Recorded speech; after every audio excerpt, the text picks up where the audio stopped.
If you need someone to give you a push to tell you to just do it, that's what I'm here for right now. Just go start telling the story. Just go start doing it, and you will be so blown away by some of the results that you can get if you just start to be honest, open, and tell your story. Hello, everyone, and welcome to Sidewalk Talk, Shovel the Sidewalks podcast, hosted here in Buffalo, New York. If you're an audio listener, this is Tim Galvin, the new guy. But I am, of course, joined with the boss, Steve Fortunato, and the right-hand man, Jamie Catania. And today I am hosting because this is a topic that I'm kind of passionate about. And what we're going to be talking about today is, when did you start telling stories? At Shovel the Sidewalk, we are very big believers in telling a business's story. And that's a way that we allow our customers to connect with their clients. And we've seen a lot of success with that. So we really try to emphasize the impact of storytelling. And one thing that I noticed when, working with Steve and Jamie is that I discovered that people tell stories kind of right from the get-go. Um, and I noticed that when we were kind of talking about hobbies and stuff that we did growing up. And one thing that I used to love doing is watching wrestling. And wrestling itself is just storylines. That's all it is. It's athletes that are putting on a show with these storylines that these writers create, and they act them out, and everyone watches them and loves them, hates them. That's where the heel concept comes from. It's like the bad guy, a turn where if someone becomes is bad, but then they do something that like saves a guy that's a crowd favorite, and everyone loves them, and it's amazing. It's an awesome feeling, and I think that though it might get kids starting to like roughhouse a little bit, it's kind of cool to see that you recognize storylines at such a young age. Jamie or Steve, did you ever interact with wrestling growing up? Yeah, I'll tell you, man, I loved wrestling as a kid. I definitely was, you know, trying different moves on the cousins, not my little brother and sister because they were too young at the time, but I would say, man, once I found out that it wasn't real, that's when my love for wrestling disappeared. I thought it was real the whole time as a kid. So, I had a brief, moment with that because I think at the time it was probably I don't know, maybe like 4 to 7. Mhm. And went to a couple live, be able to see some of these s- somewhat heroes of mine as a kid, the Hulk Hogan's and the Brett Michaels. So is that the correct name, by the way? Brett Michael? Shawn Michaels, Shawn Michael. the I'm Heartbreak thinking Kid. of yes. You're thinking of the lead singer of Poison right now, Brett There we Michaels. go. That's it. So I would say that's probably one of my first encounters with storytelling, but I thought it was real. So that's why I kind of lost passion for it. How about you, Steve? Were you ever into wrestling? I was older. I mean, I'm a lot older than you guys, but we didn't pick it up. It was really, and when I was younger, we were just getting cable. Mm. Okay. It was just coming out there. So, the wrestling wasn't popular. It started getting really popular when I was in like sixth grade. So we knew it was fake. Um, but we loved it and we loved the storylines. So I'd never thought of that, Tim. I really like where you're going with that because, yeah, there were good guys and bad guys, but I remember, I mean, we loved Ric Flair. Are you guys old enough to know who Ric Flair is, the Yes. Nature He's Boy? still around. Yeah. He was He's still around. awesome. And Jimmy the Fly, Jimmy the Snooker, Jimmy the Yeah, Fly Jimmy Snooker, Fly and Snuka. Andre the Giant would just come in. And but the big thing was the bad guy, and we enjoyed the bad guy. And back then it was the Iranian Sheik. Iranian Sheik, is that what they Iron called him? Sheik.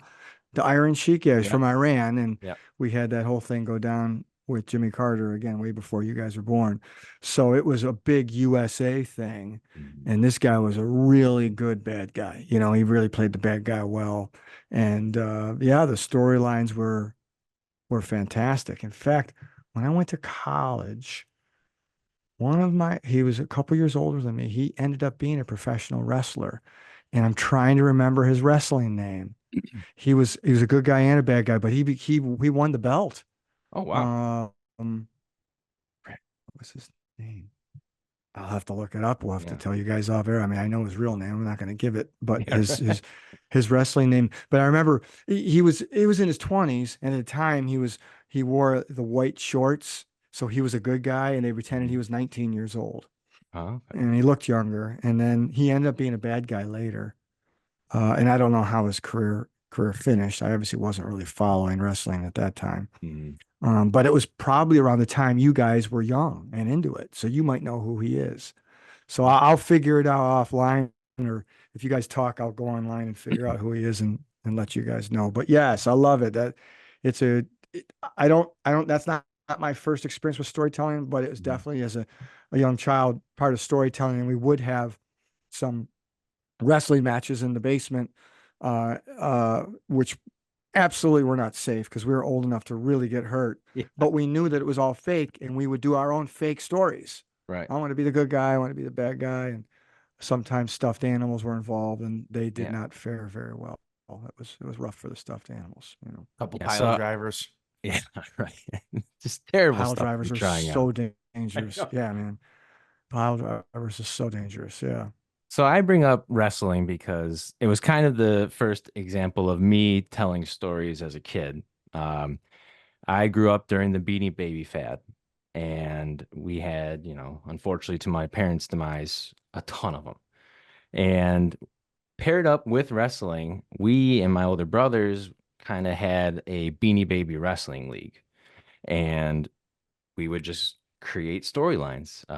The frog Beanie Baby special move was the frog splash. We would just make everything literal.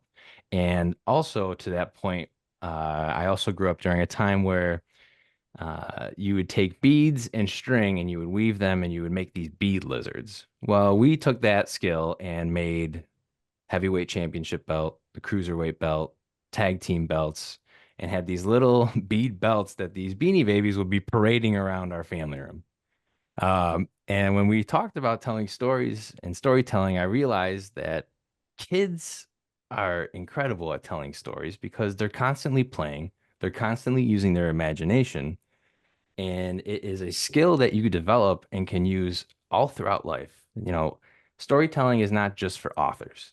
Storytelling is part of all aspects of life. Anytime you want to relate with someone, you have an anecdote. You tell them a story that person can relate to you. And we believe at Shovel that these anecdotes, these stories, this creativity works so well with business, and it's a way to really unlock the potential of a business. The business owner is the best storyteller for that business. In my opinion, people don't super care about the business, but they do care about the people that are working there or who owns it or why they want to support this business. And stories usually allow the customer to connect a lot deeper than just, going into business and trying to make it. Um, so stories also on that end do another thing that we believe in, and they humanize the brand. It's a story, an anecdote. You can connect with the business owner. You can connect with an employee. Let's say you just love a cashier at this place and you get a rapport with them. You know about their life because you guys tell each other stories. Oh, the other day I did this. You connect more and more and more, and you're wanting to support that business more and more the more that you understand about them. What are your guys' thoughts on that? I agree with you, man. It's something that comes to mind. A recent unfortunate tragedy that happened with the local business in the Allentown area, the Pink, and Yeah. Yeah. I didn't have any sort of connection to there. I probably was there twice in my whole life, Hmm. but like some of the stories that I was hearing online and on the news, like that was like very powerful with some of the people because that was like their place to connect with friends at the end of the night. And, they were known for like a really good sandwich. And, Yeah. I didn't know about this stuff obviously till after it happened, but the people that were connected to this, uh, bar slash, restaurant, Hmm. they were just, very sad, you know, because Yeah. this place had all these memories and stuff like that. So I totally believe in having stories that connect with people, because they're not going to be connected to the physical business. They're not going to be like really connected to the building itself. It's more so the memories, the people um that they get to share their time with and stuff like that. And it's across any sort of business. So that's one that comes to mind, you know, right now, just most recently, because unfortunately, you know, it actually burned down. So Yeah. how about you, Steve? Listen, I didn't hear much of anything you guys just said. I was busy looking up my fraternity brother and a guy I went to college with, and I Mhm. found him. It's pretty Nice. easy to find. So, do you guys know, do you remember Shane Douglas? Not ringing a bell. It sounds He familiar, but I'm was not going to say I can recognize it. he was Extreme Championship Wrestling champion, World Championship Wrestling, the WWF, Extreme Pro Wrestling. Yeah, so he was in ECW, WWF, and WCW. He made the rounds. Yeah. Yeah, he wrestled for three. There's a video of him with Paul Orndorff. Remember him? Yeah. Kind of before your time. He was wrestling in the late 80s into the 90s. Okay. Yeah, I mean, he's almost 60 years old now. He's probably 60, but I'm looking at who else, big names. Yeah, guess it doesn't matter. But yeah, and what's interesting, I found an article on oh, his name's well, it says his name's Troy, so his name's Troy Martin. So I guess that's public. But he talked about in this article, it's a great article. Mhm. It talks about his storytelling. It gives his story of when he was a Mm, kid and he loved watching wrestling on television and liked the stories and would try to repeat it. Said someone dressed as Batman or something like that. So it was from his hometown, which is near Pittsburgh. Okay. He and his friends built back all the same, but he carries a big guy and he carries there. It mentions our college. So um, anyway, yeah, that was cool. So what was your question for me, James?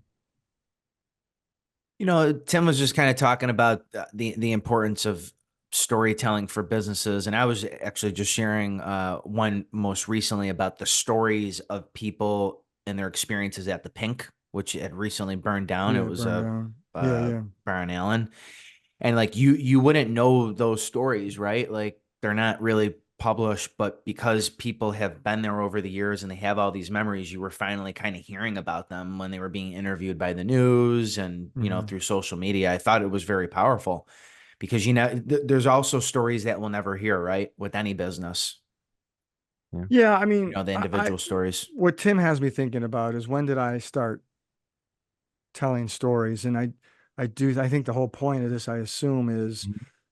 storytelling, why it's so important for your business, because we work with businesses and help them grow their brand, ultimately grow revenue. But I mean, what I've been thinking about, because what Tim's talking about is I've been telling stories my entire life. So for me, it started as a little kid, because of sports. And in Buffalo, yeah, in my opinion, the greatest play-by-play man in the history of any sport is Rick Jeanneret, my idol as a kid. Mm, And I liked listening to him on radio. Eventually, they simulcast. I think he was doing TV, but his description in telling the story of a hockey game, which is very difficult to do because it got shifts. I've called hockey when I was a sportscaster. Very difficult to do because you got guys coming in and out constantly on shift changes, Mhm. and that's not easy when you got whatever three lines, and then you got defense. It's tough. Um, but the way he would tell the story and give it energy, I tried to be like him, and so I would impersonate him. We'd be in the backyard every time we played anything. I was doing play by play, trying to set the scene and do the story. I mean, literally, as little kids, all the time. I would go through an entire game and call it. Of course, I'd play it too. And it was all by myself, throw the ball off the wall or whatever. But then there was other guys too, and I think about it, I'm like, oh, that was a sportscaster. That was a sport. These guys would tell story. Like I like Don Criqui, was a television sportscaster, actually from Buffalo, but he worked for NBC when he'd do football games. Ted Darling was when I was real young, he had died, so it's before your time, but he did the Sabres games too. And then Rick obviously took over from there. But I would listen to these guys and and be in amazement of how they would tell a story. Just like Vin Scully, Mm, the greatest storyteller in history. I still like Rick Janneret because the excitement he brought. I don't think Vince Scully could have done hockey. Maybe he did, but not in the style that he did baseball, whether it was Dodgers or anything he was doing. He was brilliant at setting the story without a color man. He just tell it all himself. yeah. But that's all storytelling. So I did that all through my childhood. And then as I went into high school and college, I would do stories. That's all I did. I remember being on a local radio station when I was in high school. It was Fred Smirlis, Jim Hazlitt. They did a show on a local radio station. It's either GR or BEN. I think it was BEN with Murph, with John Murphy. And I made up a character when I was in high school and I'd call in. They'd have me on every week. That was all storytelling. And then in college, I did the sportscasting. I was a storyteller. And then as a sportscaster, I was a professional writer. I was a sportscaster. I would write all my own stuff. So that was storytelling. And then I went in from more entertainment and information as a journalist. That's what that was. Then I shifted into marketing, which would be education, but really it was persuasive storytelling, from informative and entertainment to persuasive, because now our storytelling is how to persuade people to use our client's product or service, or to check them out for possible employment, or to help employment retention too. So recruitment, it's all persuasive writing and storytelling. So I'm thinking about it, my whole life is storytelling. And now I obviously in the storytelling industry in the business, but as I think about other businesses, the way they connect is through storytelling. And we know that, and that's what we tell them. And they're like, no, and then eventually they understand that. Um, but they're already storytelling and they don't even realize it. A lot of their successes in connections with people are based on stories. Even when they're selling and it's any kind of, we'll say it's a home, what's it called? The home improvement category. Um, there's a word for that and I can't think of it. It's common. Sorry. Renovations? No, it's the category of home. Anyway, it could be plumbing, it could be any kind of contractor, so home Gotcha. contracting. So what they're doing is telling stories. We were down the street with Jane Doe there at 5540, and we worked on this is what we did for her. Maybe we can help you out. Or in the past, we've tried this, and this is better, and we do it this way. It's all storytelling.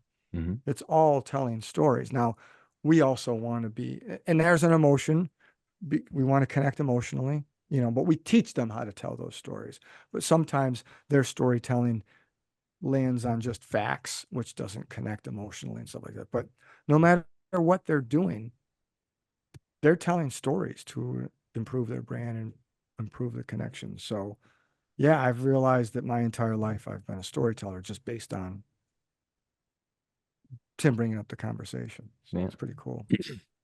Yeah, I mean, I've always loved to try to get creative. I've always tried to basically tell stories. And I think, it starts with Beanie Baby Wrestling, but then you get a Batman toy, then you get a Joker toy. And you inherently know what to do with that.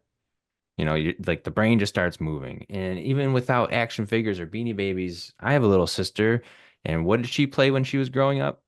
House, where she was a mom and she had her baby doll and she was creating this own little world that she was living in. And that was just storytelling. It's imagination can just be so important with that. And one of the things is I wanted to bring up is, well, okay, so I'm a storyteller. I've been telling stories for 10 years now. Why is that important? And it's important is because knowing or realizing you have a skill that you weren't aware of and taking advantage of that. Sometimes I feel a lot of times people get held up on something because no one tells them to just go do it. Just do it. And I think people might discover that they are a storyteller, but they're nervous about trying to tell their story or trying to tell another story. But if you just do it and you start, it only gets better. And it's a skill that, as we've talked about, can transcend all different mediums, whether it's work, play, life advice. Storytelling is important to connect to your own family, your customers, your peers, your friends, your elders, if you want to try to relate to them. Who's got better stories than the older generations where you ask them about that? Like, what was that like? What was this like? And it's just such an easy way to connect with people, and not taking advantage of that to connect with your customers is sometimes a misstep that I think some business owners don't always take advantage of, because I don't think there's anyone who can tell a business's story better than the business owner. Agreed. I think a lot of businesses, when we say businesses, the people that Right. operate it, Hmm. what we have found is they don't think their story is of value. They don't think people are interested. They don't think people really care about their story. They just want their product or service. But as we know through all of our experiences, people want to purchase from or work with others, humans that they have a connection with. And the separator is you, and your story. And because no one else has it. And that's your biggest definable difference. And once you recognize that your story is of value because you're of value, then it's a lot easier to tell your story. Because so many times we've had, oh, they really don't. Why do they need to know this? It's like, man, it's going to help them connect with you. They want to understand you. They want to feel good about you. They want to have that relationship in some capacity. We are human beings. We want to connect, and your story gets you connected with the people you want to connect with. Because the other good thing about telling your story is some people aren't going to like it, aren't going to like you, and they don't want to connect with you, and you don't want to connect with them. You don't want that business. You want to work with people that appreciate who you are, where you're going, what your story is, what you stand for, what you represent, obviously what your product you're selling, or what the work culture is like there. How many times have we heard from some of our clients now, hey, we just got an interview with someone that we want to hire. It's because they were researching us and they watched some of our videos on our website and told us we really like your culture. And when we say, well, how do you know about our culture?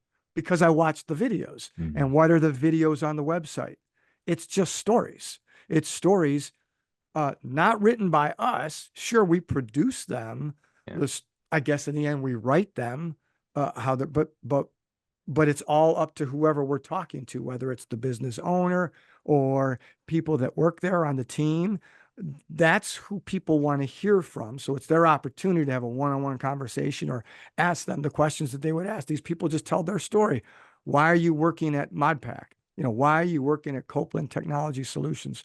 Well, what is the culture like? They just tell their Copeland story, and others consume it and say, I don't like that. Or they say, I like that culture. I think I'd like to work there. I'm going to check it out. And that's why you do it. We hear it over and over again. Again, these are non-scripted stories.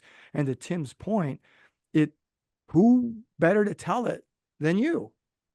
You tell your own story. Your employees, your team members tell their own stories. Your customers tell their stories. Hmm. And you don't tell them what to say. They just say it. And then we put it into story form so that it can connect with people. And you could do it yourself, but that's that's how it works. Storytelling is what gets people to connect. And I think that's the big hump. I don't know if it's a lack of confidence or humility. Like, oh, people don't care about my story. They actually do. Hmm. They really do. We've seen it. We've seen it so many times. And it's really imperative that you understand the power of your own story, your company's story, your employees' stories, and your customer stories. And if you let them tell them in their own words authentically, it will humanize you, humanize your company brand, and connect you with the people you want to connect with. Yeah, totally agree. I think of an example. One of my dear friends, I won't say their names, but his father uh, ran a Subway, a franchise, and he got in like the 90s because I remember meeting him in like third grade. Um, and something as simple as a fast food chain. You wouldn't think that like a story would matter or who's running it wouldn't matter, but that Subway, because we'd go there to help him out or stop by just to say hi when we were in like high school and stuff. But that Subway alone has some of the most loyal customers I've ever seen. They don't go to other Subways. They will not eat lunch anywhere else besides if they go there to say hi to Mr. H and get a sandwich from him because they have talked to him over the sandwich counter. They have shaken hands, they have met, they have done so much interacting. And I think that is such a good example of people knowing him, knowing he's a hard worker, and g- supporting uh, a national chain because of one guy. And they know him, they connect with him. And it creates deep emotional connections that will make you go an extra 5 minutes down the road when there's already a subway closer to work. But no, they want to see him, they want to interact with him, they want to be a part of a community, and they want to support people they like. And if you can get people to like you or just believe in you, then the support will come. Yeah, man, to understand you, right? Yeah. Understand you're being, I mean, I know we're talking sandwiches here, so in this Mm. situation, they kind of like him. He must be a fun guy, and they like, but I don't even need him to like me. I just need him to understand. Yeah, yeah, yeah. And understand, this is where we say it's more important. Very often, it's more important how you say it than what you say. Hmm.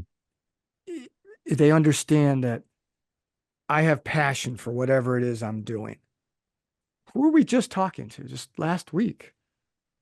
Oh, I no, I can't remember. Oh, it was a technology company. So yeah, I remember we were talking with Copeland, and we were having a Mm. meeting and talking about um setting something up to tell a story.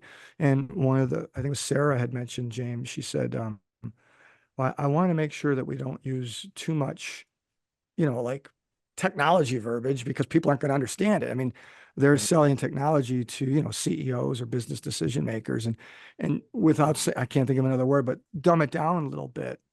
And there's something to that because you want to know who you're talking to tell the story to. But is it really, but you don't want to dumb it down too much. You want to be you. Mm. And so if you ever talk to a doctor, right, and a doctor is going to do open heart surgery, I guarantee there is terminology that doctor is going to use that you have no idea what that means, right? Now, Mm. maybe you'll ask a follow-up question, but you're actually going to feel good that you don't know what that means.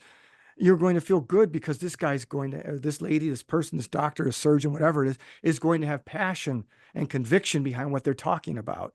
When we talk to Rob from Parkway Digital, who does a lot of work for us, whether it's for us or our clients and their websites, and he'll say things and we have no idea what he's talking about. But you know what?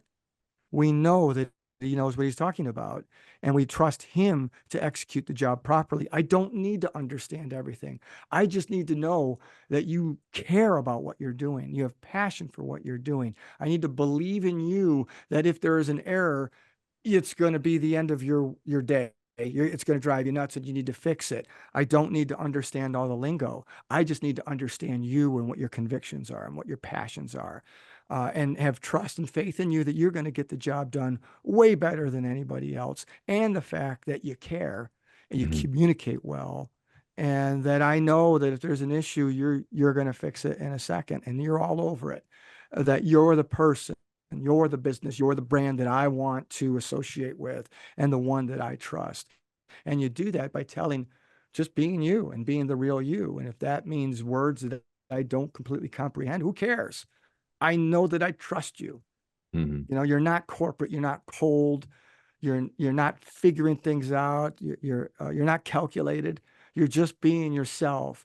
And when you're yourself, that is storytelling in the end because you're having conversations, and usually most conversations have some type of story in it. When you're you and you don't worry about anything else, it's except for doing the right thing, it's going to connect with people on an emotional level. When it connects with them, that's only good for your business. Yeah. Yeah. So, to wrap up, um, you know, to sum up this entire conversation of storytelling and when do we become one and why is it important, I really think that business owners or people who might be in the marketing department for a business, they have to realize they have a skill that they aren't aware of and try to work on that storytelling. And if you need someone to give you a push to tell you to just do it, that's what I'm here for right now. Just go start telling the story. Just go start doing it, and you will be so blown away by some of the results that you can get if you just start to be honest, open, and tell your story. And I have a story Oh, that has nothing to do with business, but this is the power of storytelling. Um, I suppose there's stories that would be negative, but this is a very positive for me and has really just made my day. mm, So it was probably a month ago. I'm walking Pickles, my dog, mm, in the neighborhood, and I meet a guy. He's a proud Vietnam vet named Frank, and he so hold. Can you guys hear that background noise? nope. Okay. Okay. Okay. So I meet Frank, and real nice. He loved pickles. He wanted to pet pickles. Loved it. Oh my gosh, his hair. What kind of dog? Went on and on. Super nice guy. I'm like, man, I just live right down the street. I walk almost every morning, and I don't see you. He's like, oh, I've been here 20 years. I'm like, I've been here 14. So I meet a new friend, Frank. We have great conversation, just about how what a beautiful day it is. I mean, the guy was as positive as anybody's you're ever going to meet. He asked me my age. I told him, and then he made me guess his age, whatever. But he was in his late 70s, mid to late 70s, and just talking, just he was just so happy to be alive and walking and breathing the air, and couldn't get over how great he loved my dog. He loves dogs. Mm. I can't remember his dog's name, Is it but our Murphy? dogs kind of hung out a little bit, and we just had a great conversation. So, um, and then the conversation ended, and we are about to go our separate ways or whatever. And Frank goes, "I love you," and so I said, "I love you too, Frank." And then we shook hands, and then we went our opposite ways. So I'm like, "Oh man, what a great guy." Hmm.